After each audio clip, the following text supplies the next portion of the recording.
പ്രിയപ്പെട്ട കുട്ടികളെ, എൻ്റെ പേര് അഭിലാഷ. ഞാൻ ഇടുക്കി ജില്ലയിലെ GVHSS മണിയാറൻകുടിയിൽ അഗ്രികൾച്ചർ MITയുടെ വൊക്കേഷണൽ ടീച്ചറായി ജോലി ചെയ്യുന്നു. നിങ്ങൾ ഇതിനോടകം തന്നെ 10ഓളം ക്ലാസ്സുകൾ കണ്ടു കാണുമല്ലോ. ഈ 10ഓളം ക്ലാസ്സുകളിൽ നിന്നും MIT കോഴ്സിൽ സെക്കൻഡ് ഇയറിൽ എന്താണ് പഠിക്കേണ്ടതെന്ന് നിങ്ങൾക്ക് ഏകദേശം ഒരു ധാരണയായി കാണും. ഇതെല്ലാം മനസ്സിൽ വെച്ചുകൊണ്ട് ഇന്നത്തെ ക്ലാസ് നിങ്ങൾക്ക് ശ്രദ്ധിക്കാം.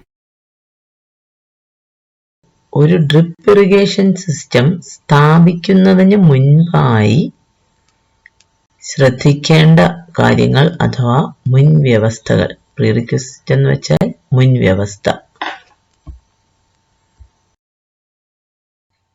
Prerequisite checks to be followed before installation of drip irrigation system. എന്താണ് പ്രീറിക്വിസിറ്റ്സ്? പ്രീറിക്വിസിറ്റ് എന്ന വാക്കിന്റെ അർത്ഥം മുൻവ്യവസ്ഥ. ഒരു ഡ്രിപ്പ് ഇറിഗേഷൻ സിസ്റ്റം സ്ഥാപിക്കുന്നതിന് മുൻപായി എന്തെല്ലാം കാര്യങ്ങൾ ശ്രദ്ധിച്ചാൽ സൂക്ഷ്മ ജലസേചന സംവിധാനത്തിന്റെ കാര്യക്ഷമമായ പ്രവർത്തനം ഉറപ്പാക്കാം എന്നാണ് നമ്മൾ ഈ ക്ലാസ്സിൽ പഠിക്കുന്നത്. ഈ ചിത്രം ശ്രദ്ധിക്കൂ. ഇത് ഡ്രിപ്പ് ഇറിഗേഷൻ സിസ്റ്റത്തിന്റെ ഒരു ടിപ്പിക്കൽ ലേഔട്ട് ആണ്. ഇതിൽ നിങ്ങൾക്ക് ഡ്രിപ്പ് ഇറിഗേഷൻ സിസ്റ്റത്തിന്റെ വിവിധ ഭാഗങ്ങൾ അഥവാ കമ്പോണൻസ് കാണാം. ആദ്യമായി ഒരു ജലസ്രോതസ് ഉണ്ടായിരിക്കണം. ജലസ്രോതസ് ഒരു കിണറോ കുളമോ ഓവർഹെഡ് ടാങ്കോ ആകാം. ജലസ്രോതസ്സിൽ നിന്നും ആവശ്യമായ മർദ്ദത്തിൽ വെള്ളം പമ്പ് ചെയ്യുന്നതിന് ഒരു പമ്പ് ഉണ്ടായിരിക്കണം. സിസ്റ്റത്തിലേക്ക് കടന്നു വരുന്ന അധികമായുള്ള വെള്ളം തിരിച്ച് ജലസ്രോതസ്സിലേക്ക് വിടുന്നതിന് ഒരു ബൈപ്പാസ് വാൽവ് ഉണ്ടായിരിക്കണം. സിസ്റ്റത്തിൽ കടന്ന ജലം തിരിച്ച് സ്രോതസ്സിലേക്ക് എത്താതിരിക്കുന്നതിന് ഒരു നോൺ റിട്ടേൺ വാൽവ് ഉണ്ടാവണം. അതിനുശേഷം വെള്ളത്തിൽ കടന്നുകൂടിയ ഖരമാലിന്യങ്ങൾ, മണൽ, ഗ്രാവൽ തുടങ്ങിയവ നീക്കം ചെയ്യുന്നതിന് ഒരു സാൻഡ് സെപ്പറേറ്റർ അഥവാ ഹൈഡ്രോസൈക്ലോൺ ഫിൽറ്റർ ഉണ്ടാവണം. അതിനുശേഷം ആൽഗെ തുടങ്ങിയ ചെറു ജീവജാലങ്ങൾ വെള്ളത്തിൽ നിന്നും നീക്കം ചെയ്യുന്നതിന് ഒരു സാൻഡ് ഫിൽറ്റർ ഉണ്ടാവണം. വളരെ ചെറിയ മാലിന്യങ്ങൾ നീക്കം ചെയ്യുന്നതിന് ഒരു സ്ക്രീൻ ഫിൽറ്ററും വെള്ളത്തിലേക്ക് വളവും കൂടി കലർത്തി സസ്യങ്ങൾക്ക് ലഭ്യമാക്കുന്നതിന് ഒരു ഫെർട്ടിലൈസർ ഇഞ്ചക്ടറോ വെഞ്ചുറി ഇഞ്ചക്ടറോ ഉണ്ടാവണം. അതിനുശേഷം ഡിസ്ട്രിബ്യൂഷൻ ലൈൻ ഏതൊക്കെയാണ് വരുന്നത്? Main line, sub main, lateral. ഇവയുടെ എല്ലാം അഗ്രഭാഗത്ത് ഫ്ലഷ് വാൽവ് അഥവാ എൻഡ് സ്റ്റോപ്പ് ഉണ്ടാവണം. ഇതിൽ അടിഞ്ഞുകൂടിയ മാലിന്യങ്ങൾ നീക്കം ചെയ്യുന്നതിന് കാലാകാലങ്ങളിൽ ഫ്ലഷ് വാൽവോ എൻഡ് സ്റ്റോപ്പോ തുറന്ന് മാലിന്യങ്ങൾ നീക്കം ചെയ്യാം. അതിനുശേഷം സസ്യങ്ങൾക്ക് ഓരോന്നിനും ആവശ്യമായ ജലം അവയുടെ വേരുപടലങ്ങളിൽ എത്തിക്കുന്നതിനുള്ള ഡ്രിപ്പറുകളും ഉണ്ട്.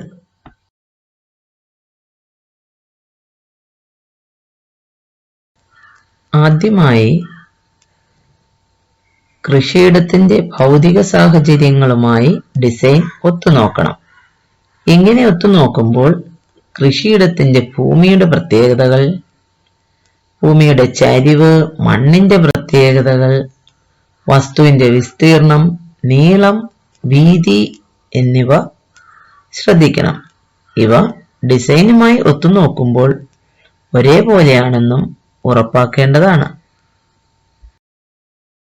First, check whether the physical situation on site meets with dimensions mentioned in design. അതെ, കൃഷിയിടത്തിന്റെ ഭൗതിക സാഹചര്യവും ഡിസൈനിൽ പറഞ്ഞിരിക്കുന്ന അളവുകളും ഒരേപോലെയാണെന്ന് ഉറപ്പാക്കണം. The physical situation includes type of land, land grading aspects, soil characteristics, area of plot, length of plot, breadth of plot, etc. കൃഷിയിടത്തിന്റെ ഭൗതിക സാഹചര്യങ്ങളിൽ എന്തെല്ലാമാണ് ഉൾപ്പെടുന്നത്? ടൈപ്പ് ഓഫ് ലാൻഡ് അഥവാ ഏതെല്ലാം കൃഷിക്ക് അനുയോജ്യമാണ് ആ വസ്തു എന്നുള്ളത്. അടുത്തത് ലാൻഡ് ഗ്രേഡിയന്റ്. ഇതിൽ കൊണ്ട് ഉദ്ദേശിക്കുന്നത് കൃഷിയിടം നിരപ്പായിട്ടുള്ളതാണോ അല്ലെങ്കിൽ എത്രത്തോളം ചരിവുള്ളതാണ് അടുത്തത് സോയിൽ ക്യാരക്ടറിസ്റ്റിക്സ്. ജലലഭ്യതയെ അല്ലെങ്കിൽ സസ്യത്തിന്റെ ആഗിരണശേഷിയെ ബാധിക്കുന്ന മണ്ണിന്റെ പ്രത്യേകതകൾ, സോയിൽ സ്ട്രക്ചർ, സോയിൽ ടെക്സ്ചർ തുടങ്ങിയവയാണ് സോയിൽ ക്യാരക്ടറിസ്റ്റിക്സിൽ വരുന്നത്. ഇതോടൊപ്പം തന്നെ ഡിസൈനിൽ പ്രതിപാദിച്ചിരിക്കുന്ന വസ്തുവിന്റെ ഏരിയയും ലെങ്തും ബ്രെഡ്ത്തും കൃഷിയിടവുമായി താരതമ്യം ചെയ്യുമ്പോൾ ഒന്ന് തന്നെയാണെന്ന് ഉറപ്പാക്കേണ്ടതുണ്ട്. സൂക്ഷ്മ ജലസേചന സംവിധാനത്തിന്റെ വിവിധ ഭാഗങ്ങൾ അഥവാ കമ്പോണൻസ് സ്ഥാപിക്കുമ്പോൾ നിർമ്മാണ കമ്പനി അഥവാ മാനുഫാക്ചറിംഗ് കമ്പനിയുടെ ഇൻസ്റ്റലേഷൻ ഗൈഡ് ലൈൻസ് നന്നായി മനസ്സിലാക്കണം. അതിനുശേഷം അതിൽ പറഞ്ഞിരിക്കുന്നത് പോലെ തന്നെ വേണം ഓരോ ഉപകരണങ്ങളും സ്ഥാപിക്കാൻ. മാനുഫാക്ചറിംഗ് കമ്പനികളിൽ നിന്നും ലഭിക്കുന്ന ബ്രോഷറുകൾ കൃത്യമായി മനസ്സിലാക്കി എപ്പോൾ വേണമെങ്കിലും എടുത്തു നോക്കാവുന്ന രീതിയിൽ അവ സൂക്ഷിക്കേണ്ടതുമാണ്. Next, proper understanding of installation guidelines. സൂക്ഷ്മ ജലസേചനത്തിന് ആവശ്യമായ ഓരോ ഉപകരണങ്ങളും സ്ഥാപിക്കാൻ തുടങ്ങുന്നതിന് മുൻപായി തന്നെ അവയുടെ ഇൻസ്റ്റലേഷൻ ഗൈഡ് ലൈൻസ് നന്നായി വായിച്ച് മനസ്സിലാക്കേണ്ടതുണ്ട്. Availability of brochures from the manufacturers for quick verification. കമ്പനിയിൽ നിന്ന് അഥവാ മാനുഫാക്ചറേഴ്സിൽ നിന്നും ലഭ്യമാകുന്ന ബ്രോഷേഴ്സ് എപ്പോൾ വേണമെങ്കിലും വെരിഫൈ ചെയ്യാവുന്ന അല്ലെങ്കിൽ നോക്കാവുന്ന രീതിയിൽ തന്നെ സൂക്ഷിച്ച് വെക്കേണ്ടതാണ്. Do the installation work as per installation guidelines and system or product specification. Installation നടത്തുന്നത് എപ്പോഴും കമ്പനി പറയുന്ന രീതിയിലുള്ള ഗൈഡ് ലൈൻസ് അഥവാ ഇൻസ്റ്റലേഷൻ ഗൈഡ് ലൈൻസ് പോലെ തന്നെ ആവണം. ഓരോ പ്രോഡക്റ്റിന്റെ സ്പെസിഫിക്കേഷൻസ് അനുസരിച്ച് വേണം ഇൻസ്റ്റലേഷൻ നടത്താൻ. അടുത്തത് എന്താണ്? കൃഷിയിടത്തിലേക്ക് ആവശ്യമായ ഡ്രിപ്പറുകളുടെ എണ്ണവും മറ്റ് കമ്പോണൻസ് അഥവാ ഭാഗങ്ങളും ഡിസൈനിൽ വ്യക്തമായി രേഖപ്പെടുത്തിയിട്ടുണ്ടെന്ന് ഉറപ്പാക്കുക. Check whether the design for appropriate number of drippers and other components for design field is ready. കൃഷിയിടത്തിലേക്ക് ആവശ്യമായ ഡ്രിപ്പറുകളുടെ എണ്ണവും മറ്റു ഭാഗങ്ങളുടെ എണ്ണവും അഥവാ കമ്പോണൻസുകളുടെ എണ്ണവും കൃത്യമായി രേഖപ്പെടുത്തിയിട്ടുള്ള ഒരു ഡിസൈൻ ലഭ്യമാണ് എന്ന് ഉറപ്പാക്കേണ്ടതുണ്ട്. ഇൻസ്റ്റലേഷന് ആവശ്യമായ എല്ലാ ഉപകരണങ്ങളും ഉപയോഗപ്രദമായ രീതിയിൽ തന്നെ ലഭ്യമാണെന്ന് ഉറപ്പാക്കണം. എന്തെല്ലാമാണ് ഉപകരണങ്ങൾ? Pipe wrench, spanner, drill machine, screwdriver, plier, punch, hacksaw blade, hammer, measuring tape, shovel, spade, solvent cement തുടങ്ങിയവ. ഇവയെല്ലാം നിങ്ങൾ നേരത്തെ തന്നെ പരിചയപ്പെട്ടിട്ടുണ്ടല്ലോ. അതെ, ഇവയെല്ലാം കൃത്യമായി ഉണ്ടെന്ന് ഉറപ്പാക്കേണ്ടതാണ്. Check that all tools and equipments required for installation are available and ready for use. സൂക്ഷ്മ ജലസേചന സംവിധാനം ഇൻസ്റ്റോൾ ചെയ്യുന്നതിന് മുൻപായി തന്നെ ഇൻസ്റ്റലേഷൻ സമയത്ത് ആവശ്യമായി വരുന്ന ഉപകരണങ്ങൾ അഥവാ ടൂൾസ് ആൻഡ് എക്യുപ്മെന്റ്സ് ഉപയോഗപ്രദമായ രീതിയിൽ തന്നെ ലഭ്യമാക്കണം എന്നത് പ്രധാനപ്പെട്ട കാര്യമാണ്. മുൻ ക്ലാസ്സുകളിൽ നിങ്ങൾ എന്തെല്ലാമാണ് ഈ ടൂൾസ് ആൻഡ് എക്യുപ്മെന്റ്സിൽ കണ്ടും കേട്ടും മനസ്സിലാക്കിയിട്ടുള്ളത്? ഓർത്തേ.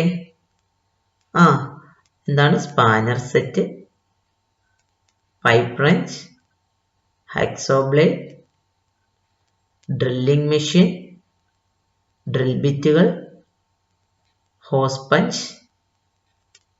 ഇവയെല്ലാം നിങ്ങൾ ഇതിനു മുൻപ് തന്നെ കേട്ട് മനസ്സിലാക്കിയിട്ടുണ്ടല്ലോ. കൃഷിപ്പണിക്കിടയിൽ പൈപ്പുകൾ പൊട്ടുന്നത് ഒഴിവാക്കുന്നതിനു വേണ്ടി മെയിൻ ലൈനും സബ് മെയിൻ ലൈനും 30 മുതൽ 45 സെന്റിമീറ്റർ താഴ്ചയിൽ ചാലുകൾ കീറി വേണം സ്ഥാപിക്കാൻ. ഇത്തരം ചാലുകൾ എടുക്കുമ്പോൾ അത് ഡിസൈനിൽ പ്രതിപാദിച്ചിരിക്കുന്ന രീതിയിൽ തന്നെയാണെന്ന് ഉറപ്പാക്കേണ്ടതാണ്. Check if trenching and other excavation activities are ready as per design and the trenches are to be in the required specification.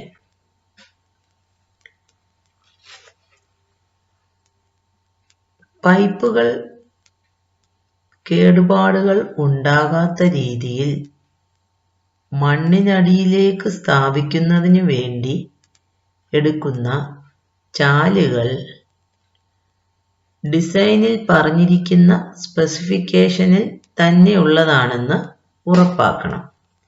എന്തിനാണ് ഈ പൈപ്പുകൾ മണ്ണിനടിയിലേക്ക് താഴ്ത്തി വെക്കുന്നത്? കൃഷിപ്പണികൾക്കിടയിൽ കൃഷി ഉപകരണങ്ങൾ മുട്ടി ഉണ്ടാകുന്ന പൈപ്പ് ലൈനിലുള്ള കേടുപാടുകൾ ഒഴിവാക്കുന്നതിന് വേണ്ടിയാണ് പൈപ്പുകൾ 30 മുതൽ 40 സെന്റിമീറ്റർ താഴ്ചയിലുള്ള ചാലുകളിലിട്ട് മണ്ണിട്ട് മൂടുന്നത്.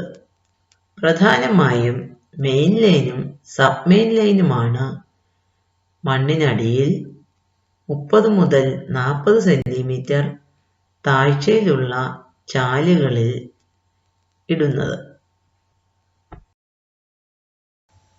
അടുത്തതായി സൂക്ഷ്മജലസേചന സംവിധാനം സ്ഥാപിക്കുമ്പോൾ ആവശ്യമായ സാധനങ്ങളും ഫിറ്റിംഗ്സും ഡിസൈനിൽ പ്രതിപാദിച്ചിരിക്കുന്ന രീതിയിൽ തന്നെ ഉള്ളതാണെന്ന് ഉറപ്പാക്കണം. എന്തെല്ലാമാണ് ഫിറ്റിംഗ്സിൽ ഉള്ളിൽ വരുന്നത്? Tea, elbow, flange, Kepler's, reduces തുടങ്ങിയവ മുൻ ക്ലാസ്സുകളിൽ നിങ്ങൾ ഇവയെപ്പറ്റി പരിചയപ്പെട്ടിട്ടുണ്ടല്ലോ. Check that all the required materials and fittings are available as per the design with specifications. ഡിസൈനിൽ പറഞ്ഞിരിക്കുന്ന സ്പെസിഫിക്കേഷൻസിലുള്ള ഫിറ്റിംഗ്സും മറ്റ് സാധനങ്ങളും ലഭ്യമാണ് എന്ന് ഉറപ്പാക്കണം. നിങ്ങൾ മുൻ ക്ലാസ്സുകളിൽ PVC ഫിറ്റിംഗ്സ് എന്തൊക്കെയാണ്, അല്ലെങ്കിൽ ഇൻസ്റ്റലേഷൻ ആവശ്യമായ സാധനങ്ങൾ എന്തൊക്കെയാണെന്ന് കണ്ടും കേട്ടും പഠിച്ചുവല്ലോ. ഇതിൽ ചിലത് ഈ ചിത്രത്തിൽ നോക്കൂ. ഒന്നാമതായിട്ടുള്ള ടീ ജോയിന്റ്, അടുത്തത് റെഡ്യൂസർ, വലിയ പൈപ്പിൽ നിന്നും ചെറിയ പൈപ്പിലേക്ക് കണക്ട് ചെയ്യാനുള്ളത്, കപ്ലർ അല്ലേ, രണ്ട് ഭാഗവും പൈപ്പ് ലൈനുമായി കണക്ട് ചെയ്യാവുന്നതാണ്. സോൾവെന്റ് സിമെന്റിനെ പറ്റി കേട്ടിട്ടുണ്ടല്ലോ. പൈപ്പുകൾ ശരിക്കും പറഞ്ഞാൽ ചെറുതായി ഒരു ഉരുക്കലാണ് അവിടെ നടക്കുന്നത്. ചെറുതായി PVC പൈപ്പ് ഉരുകുന്നത് കൊണ്ട് ലീക്ക് പ്രൂഫായിട്ട്, അല്ലെ ലീക്ക് ഉണ്ടാകാതെ തന്നെ രണ്ട് പൈപ്പുകൾ തമ്മിൽ ജോയിൻ ചെയ്യാൻ സോൾവെന്റ് സിമെന്റ് ഉപയോഗിക്കുന്നത് കൊണ്ട് സാധിക്കുന്നു.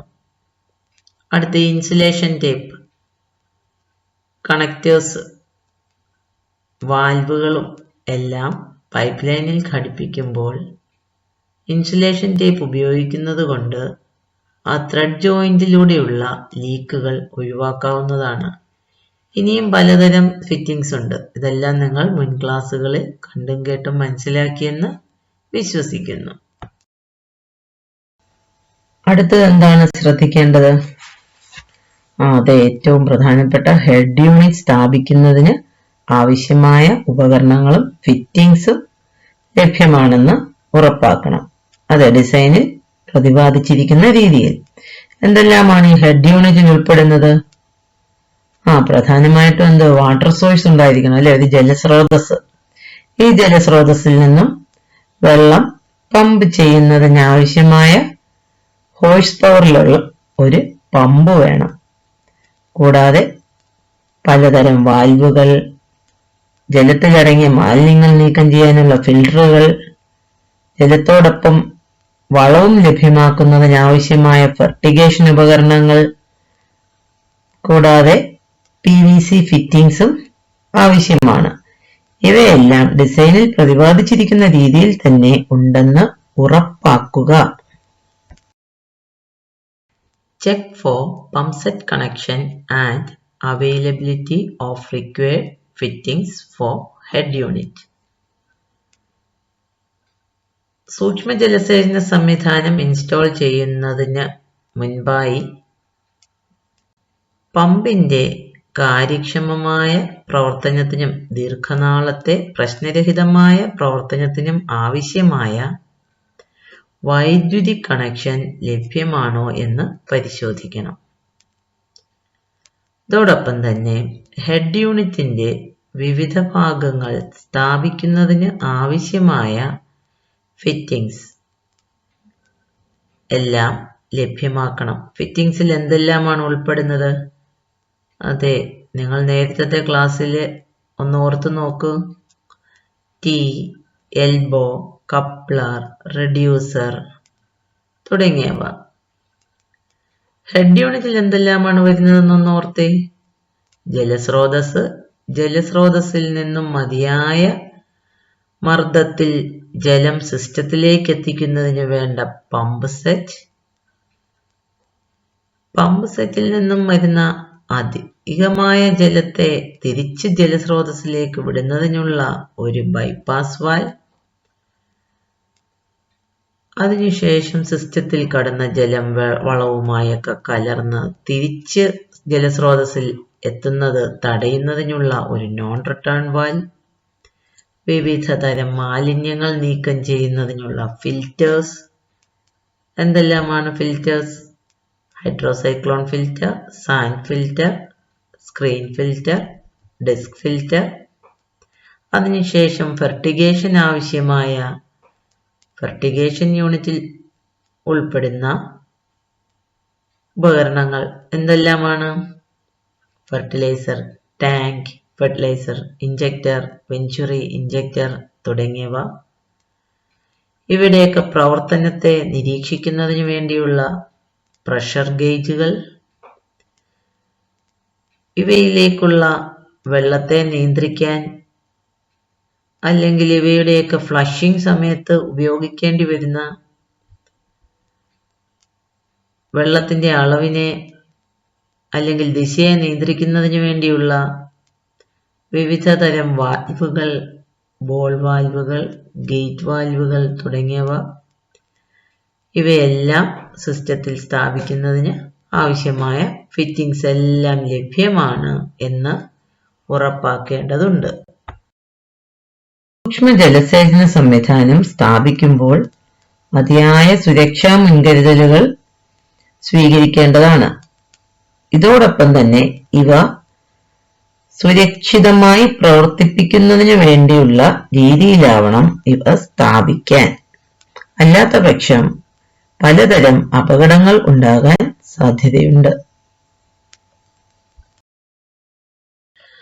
Last, ensure safety measures while installing the system with proper protection. മതിയായ സുരക്ഷാ മാർഗങ്ങൾ സ്വീകരിച്ച ശേഷം വേണം ഇൻസ്റ്റലേഷൻ തുടങ്ങാൻ. ഇങ്ങനെ ചെയ്താൽ വരാൻ സാധ്യതയുള്ള അപകടങ്ങൾ ഒഴിവാക്കാവുന്നതാണ്. ഇതിനായി പലതരം ആക്സസറീസ് ഉപയോഗിക്കാം.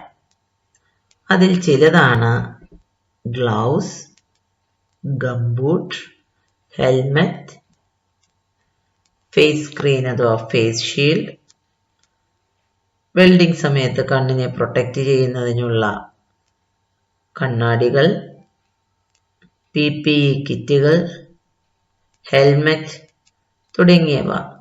ഇവയെല്ലാം ഉപയോഗിച്ചാൽ പലതരം അപകട സാധ്യതകൾ ഒഴിവാക്കാം. ഗംബൂട്ടും ഗ്ലൗസും ഉപയോഗിക്കുന്നത് വഴി വിഷജന്തുക്കളുടെ കടിയേൽക്കുന്നത് ഒഴിവാക്കാവുന്നതാണ്.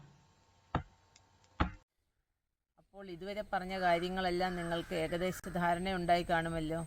ഇനി എന്തെങ്കിലും സംശയം ഉണ്ടെങ്കിൽ ഈ വീഡിയോ നിങ്ങൾ ഒന്ന് റിപ്പീറ്റ് ചെയ്ത് കാണുക. പിന്നീട് സംശയമുണ്ടെങ്കിൽ നിങ്ങളുടെ അധ്യാപകരെ വിളിച്ച് ചോദിക്കുക. സമാധാനത്തോടെ സ്വസ്ഥമായിരുന്ന് നിങ്ങൾക്ക് പഠിക്കാൻ അവസരമുണ്ടാകട്ടെ എന്ന് ആശംസിക്കുന്നു.